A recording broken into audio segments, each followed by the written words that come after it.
last time, we had our distinguished guest, Michael Jones, who runs Inspiring Philosophy and who does amazing research. And we started it by talking about child marriage.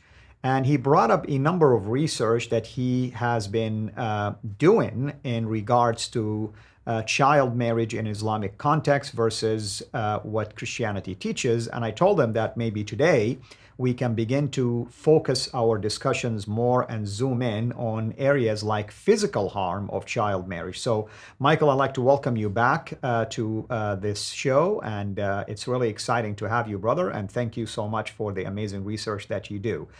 To add to what you have shared with us last time, which was bits and pieces of different research, why don't we focus more now on the physical harm of child marriage? What can you tell us about that from a research standpoint?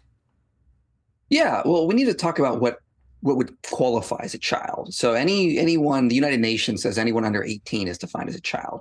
Why is that? Well, because girls complete puberty typically between 15 and 17. This is what when you open up any sort of medical literature on this. So a short little paper called Growth of the Birth Canal in Adolescent Girls. You look on the screen here, you can see growth of the birth canal here on the first chart here. And you can see basically menarche, that's when they get their first periods around the age of 13. But really the growth of the birth canal does not really complete until girls hit between the ages of 15 and 17. And so you would expect, any reasonable person would expect that anyone expected to have a child before you complete puberty is going to suffer from complications because you're not ready yet. Your birth canal is not fully developed as a woman. You're not fully ready mentally, which we can talk about later, but physically, you're just still not fully developed there. So what do we see when we open up the literature? Well, United Nations has reported that a girl is 5 times more likely to die in childbirth when she's under the age of 15. And again, as we noted, this is because the birth canal is not fully developed. The reproductive system is not fully developed. Well, they're getting a lot of this from a research done in the 1980s. So what this was a paper, The Influence of Maternal Age and Parity on Childbearing, with special references to age 15 girls and under. And so they noted that in Africa, for example, in one of these African nations, that girls under 15 were 5 times more likely to die than a woman in her 20s. If you go to table 4.3, you can see girls under 15 or at 15 have a much higher maternal mortality rate per 1,000 than women that are in their 20s, as you can see, much, much higher. Now, a lot of Muslims get upset with this and they say, well, it's just such a low sample size. Well, other research has come out recently which supports this. So very recently, in 2005, there was a study called Maternal Prenatal Morbidity and Mortality Associated with Adolescent Pregnancy in Latin America, a cross-sectional study. And they noted in their paper that a girl under 15 is 4 times more likely to die in pregnancy and childbirth than a woman aged 20 to 24. So it's not 1 in 5, it's a little less at 1 in 4, but it's still rather high. This also uses adjusted ratios, so it's much more reliable. And again, they show that girls, when they're not fully developed, are much, much more likely to die in pregnancy. And if you look at table 4, for example, once they hit 16, you can start to see that decline happen rapidly. Why? Because this is the age that girls have basically fully developed, as the medical literature shows. But under 15 and under, they're not. And so you have a much higher death rate, and that's really unfortunate. So we need to recognize that girls that have not completed puberty should not even be considered to have children. And we don't even talk about the mental harm. Girls 16, 17, 18, there's still a lot of mental harm there. But 15 and under, a lot of physical problems like physical death, obstructed labor, obstetric fistulas, these kinds of things happen. So 15 out of the question, 9 definitely out of the question. Those ages are definitely not no girl should be expected to bear children at those ages. But this is what the medical literature tends to point to. Right, and yet the author of the Quran, allegedly a god by the name of Allah, somehow in chapter 65, verse 4, which is known as the chapter of divorce, or they call it sometimes the mini woman chapter, because there is chapter 4 that is called also the woman chapter.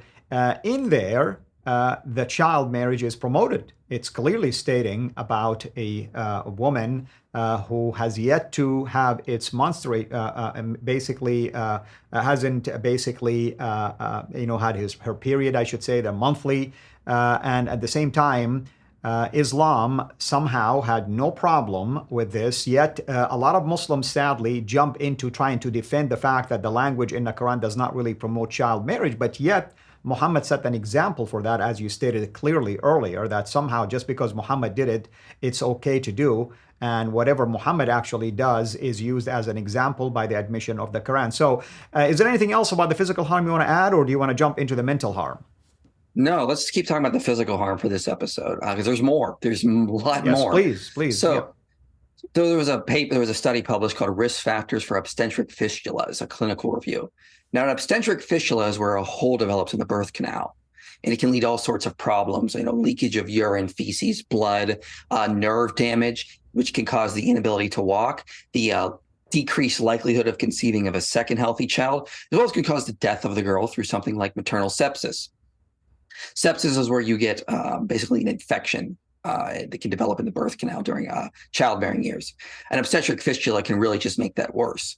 Well, they note, looking at numerous African nations, that the increased obstetric risk in teenagers can partially be explained by anatomic immaturity. Teenage pregnancies account for a higher proportion of all pregnancies in developing countries. These findings suggest that efforts to reduce obstetrical fistula should target teenagers.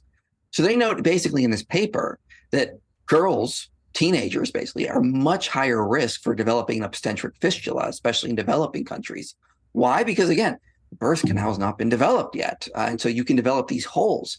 There was a study done in Washington State in the US, and they noted that teenagers are a higher risk of developing maternal sepsis. Now, if you were in a developed country, just give the girl a bunch of antibiotics, she'll be fine.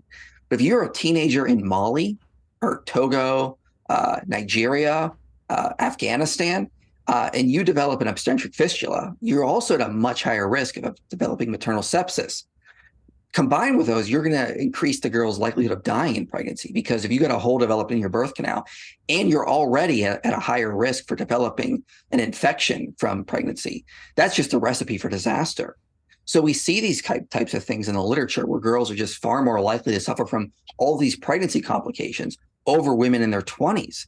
And so, yes, even if they do not die in pregnancy, God willing, we don't want any girl to die in pregnancy, but you're still more likely to develop from complications like developing an obstetric fistula, which won't necessarily kill the poor girl, but it could lead to all these other complications.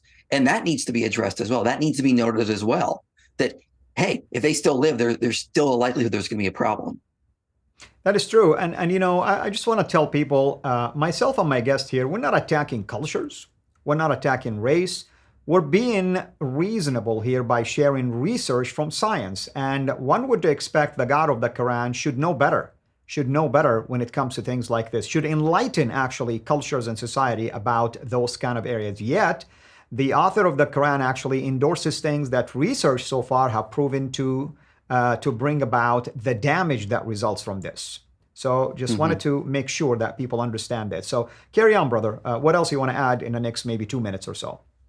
Yeah, Nawal Nawar, in her paper "Health Consequences of Child Marriage in Africa," noted the problem with children delivering children is that young mothers are at a significantly higher risk than older women for debilitating illnesses and even death. So, this is just well known across the literature that a teenager is far more likely to suffer from complications and problems in these developing countries than a woman in her 20s. Obstetric fistulas, illnesses, obstructed labor. Obstructed labor often leads to death. And if your birth canal is not fully developed, what do you think is going to happen? The one paper I cited earlier on the birth canal issue, growth of birth canal in adolescent girls, they note that a lot of these teenage girls often deliver children with low birth weight. So that's not a good thing. But the circumference of the cranium is not smaller, but they still have low birth weight. So it's not like they're delivering smaller babies at a smaller size kind of thing as people think. The bone structure is still the same, and that's hard for girls to deliver. But they still are delivering children with low birth weight, which is not good for the newborns themselves. So not only do we see problems with the girls in these pregnancies, but also problems with their offspring. They're more likely to be born with low birth weight or inefficient nutrients, or even die. There's infant mortality rates are higher for child mothers as well in the research. So there's just a lot of problems. And this just shows that we should be waiting for girls to hit the age of at least 18. Why? Because once again, girls complete puberty between the ages of 15 and 17. So it makes sense we assign the age of adulthood after that stage. So the following year, 18, it just naturally follows. Some Muslims claim it's an arbitrary number we pick. That's nonsense. It's a well-defined number based on the literature. Yes, that's excellent. Do you think next time we can talk about the mental harm of child absolutely. marriage? Wonderful. Again, thank you so much, everyone, for tuning in. With me here in studios is our dear brother, Michael Jones, who runs Inspiring Philosophy, and we have been covering the topic of child marriage from different scientific research standpoint. Today, we focused our discussion on the physical harm of child marriage. Next time, we will talk about the mental harm of child marriage. And I assure you that many of you who are watching this probably are shaking your head and saying it's common sense. It's common sense, as I myself am saying that without having to look at Scripture or anything else, because a child is different than an adult. That's why we're calling it child marriage.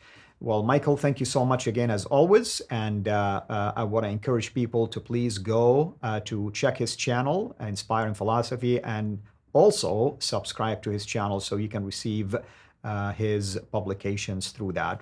Until next episode, everyone, have a blessed day.